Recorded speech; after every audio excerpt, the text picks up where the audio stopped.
Douglas Pacífico, gerente de Facility Management e Real Estate na América Latina. Bom, meu contato com a Bosch ele começou um pouco antes de eu começar a trabalhar, né? O meu pai ele trabalhou na Bosch, então eu tive a oportunidade de interagir com a empresa antes mesmo de sonhar em trabalhar aqui. E eu comecei a trabalhar de fato como estagiário do Colégio Técnico. Foi o meu primeiro emprego, de fato, então eu tinha 17 anos. Vim fazer o meu estágio aqui na Bosch de informática na ocasião. E estou na empresa aí há 25 anos, passando por diferentes cargos. Eu continuei meus estudos trabalhando na empresa, então eu trabalhava durante o dia já como efetivo, tempo integral, trabalhando na empresa. Depois, quando eu estava próximo de formar em engenharia, né, que eu estava cursando, busquei uma modificação de carreira, fui trabalhar na área de engenharia de qualidade automotiva, cuidar da parte de qualidade de diferentes produtos de sistemas a gasolina produzidos na unidade de Campinas.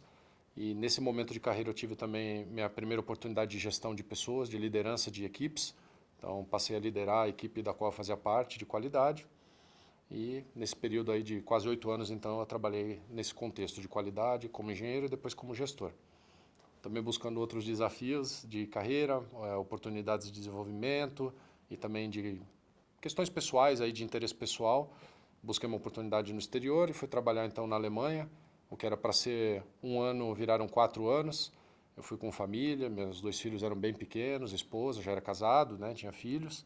E eu fiquei então por 4 anos na Alemanha, trabalhando numa unidade da Bosch, numa região muito bacana, idílica, ali perto dos Alpes, mas também uma região de muita tecnologia, também trabalhando com produtos de sistemas a gasolina, diferentes componentes, mas aí no contexto de manufatura e não mais de qualidade. Nesse período eu também tive a oportunidade de viajar bastante, não só na Europa, na Alemanha, mas fazia parte do meu trabalho lidar com diferentes unidades da Bosch no mundo. Então eu fui desde China, Tailândia, até Estados Unidos e México e outras localidades na Europa também. Então teve esse duplo período internacional, tanto morando na Alemanha como viajando para outros países. E aí depois, desde que eu voltei da Alemanha, em 2014, eu assumi um papel na área de Facility Management, que cuida aí dos imóveis e propriedades da Bosch, inicialmente pela unidade de Campinas, a matriz da Bosch aqui na região, e nos últimos anos aí evoluindo para um papel regional, que eu venho aí trabalhando então nessa área nos últimos 9 anos. Olha, eu perdi a conta de quantas unidades da Bosch eu visitei ao redor do mundo, em quantos países, mais de 10 com certeza países e, sei lá, umas 30, 40 unidades diferentes. E essa costuma ser uma brincadeira recorrente em pessoas que viajam. Aonde quer que você vá, você entra numa unidade Bosch, você sabe que você está na Bosch. E se você não se sente na Bosch, também às vezes acontece, né? Você vai visitar uma determinada unidade, você fala, nossa, não parece Bosch.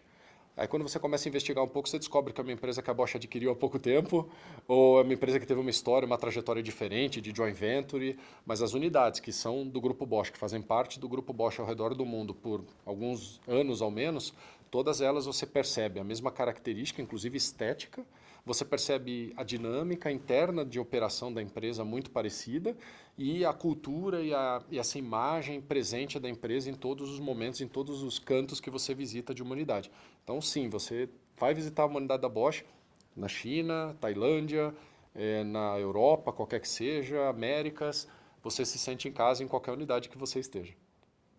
Antes de eu ser convidado a trabalhar e cuidar da área de Facility Management da Bosch, eu tinha muito pouca compreensão do que a área fazia, né? Para mim, até o convite foi uma surpresa e eu fui aprendendo ali, quase que fazendo, e com as pessoas que faziam aquilo já muito bem. É uma área extremamente importante porque ela permeia todas as atividades da empresa, desde o ambiente físico em que a gente se encontra e os serviços básicos para que uma empresa opere. E a gente até fala que a gente tem contato com o colaborador antes mesmo dele chegar na empresa através do serviço de transporte fretado. Então, antes mesmo do cara chegar na empresa, ele já está tendo contato com a nossa área. E assim ele segue, passando pela portaria, serviço de segurança, entrando nos prédios, usufruindo da infraestrutura, almoçando, jantando, fazendo suas refeições, indo no banheiro, tudo tem a ver com o nosso serviço. Então, realmente, é um serviço muito complexo. Isso é uma das coisas que, para mim, pessoalmente, foi um dos grandes motivadores e uma das coisas que eu gosto da área, essa diversidade de temas, né? Ao longo de um dia, nunca tem um dia igual ao outro. Você às vezes começa falando de banheiro e termina falando de estratégia de longo prazo de crescimento da empresa. É um desafio, sim. O ponto-chave é contar com uma equipe também diversa, também rica e com bastante experiência nessas diferentes vertentes que a gente atua, né? Então, o segredo está em ter as pessoas que se dedicam aos diferentes temas, porque realmente eles são extremamente diversos. E para mim, isso pessoalmente, é um grande desafio por um lado, mas também bastante motivador de outro, essa diversidade, essa riqueza de temas que a gente cuida. E como o nosso lema diz, né, nem sempre visível, mas sempre presente, é por causa disso, independente das pessoas estarem cientes. E às vezes nós mesmos da área não temos ciência, a gente está presente a todo momento no dia a dia das pessoas, dentro e às vezes até mesmo fora da empresa. Bom, falando primeiramente de sustentabilidade, a área de Facility Management tem um papel importantíssimo na parte de sustentabilidade, porque tudo aquilo que consome energia, que utiliza energia, ou mesmo a geração de energia e resíduos, passa pela nossa área. Então, por exemplo, a energia elétrica, que é a principal fonte de energia no nosso país. Nós que adquirimos energia elétrica, nós por vezes produzimos energia elétrica ou não utilizando painéis fotovoltaicos. Então toda essa estratégia de matriz energética, de autogeração, de redução do consumo e melhoria da eficiência passa pela nossa área. E ao longo dos últimos anos a gente teve, principalmente no Brasil, um sucesso muito grande. Fomos o primeiro país do grupo aí em ampla escala a ter matriz de geração de energia 100% verde, CO2 neutro, né, adquirindo energia de fontes renováveis.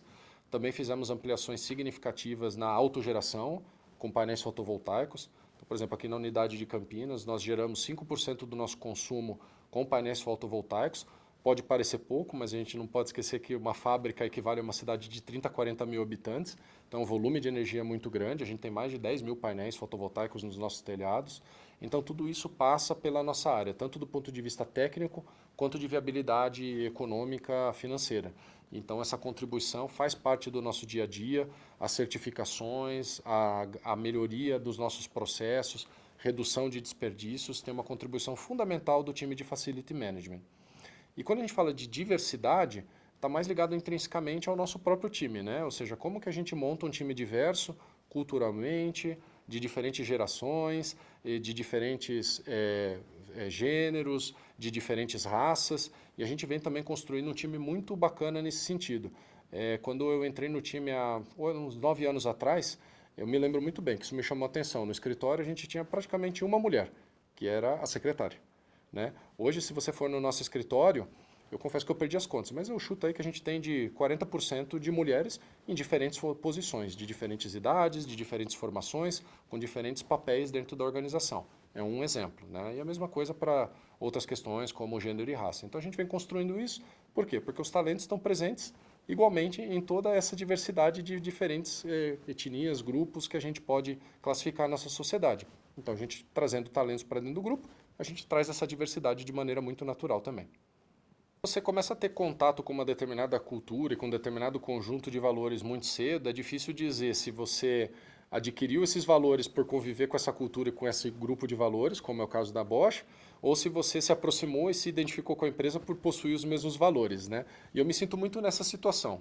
Hoje, eu me identifico muito com os valores da empresa, eu vejo um alinhamento muito grande com meus valores pessoais.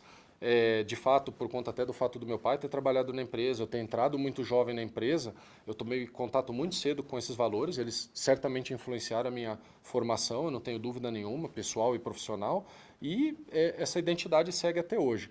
E ela vai um pouco além, né? Eu me interesso muito pela história da empresa, eu busco sempre também conhecer essa história de décadas, de mais de um século aí da empresa. Tive a oportunidade de aprender mais sobre a vida do nosso fundador, ler a biografia dele e realmente fortalecer ainda mais esse vínculo, né? Realmente eu me sinto não só confortável trabalhando na Bosch porque eu compartilho dos mesmos valores, mas é algo que eu prezo também e procuro trazer no meu dia a dia agora, na posição que eu tenho, para trazer isso para as novas gerações, né? Ou seja, passar adiante esses valores tão bacanas, né? Tão importantes, que trouxeram a empresa até aqui. Eu acho que são eles que também vão levar a empresa adiante com essa fundamentação sólida que a gente tem aí desde a origem da nossa empresa.